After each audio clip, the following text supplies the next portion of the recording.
আমি এই মুহূর্তে দাঁড়িয়ে রয়েছি কৃষ্ণনগর জলঙ্গি নদীর ব্রিজের উপরে। জলস্তর ক্রমাগত বাড়ার কারণে বাংলা নিউজের মাধ্যমে কৃষ্ণনগর জলঙ্গির যে ব্রিজ রয়েছে সেই নদীর জল কী পরিমাণে বেড়েছে, জলটা ক্রমশ উপরের দিকে উঠছে, তা আপনাদের সামনে তুলে ধরছি অনুসন্ধান বাংলা নিউজের মাধ্যমে।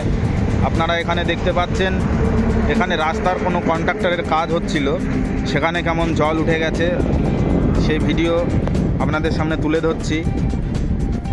কৃষ্ণনগর জলঙ্গি নদীর ব্রিজ এবং যে রেল ব্রিজ, সেখানে এই মুহূর্তে আমি দাঁড়িয়ে রয়েছি।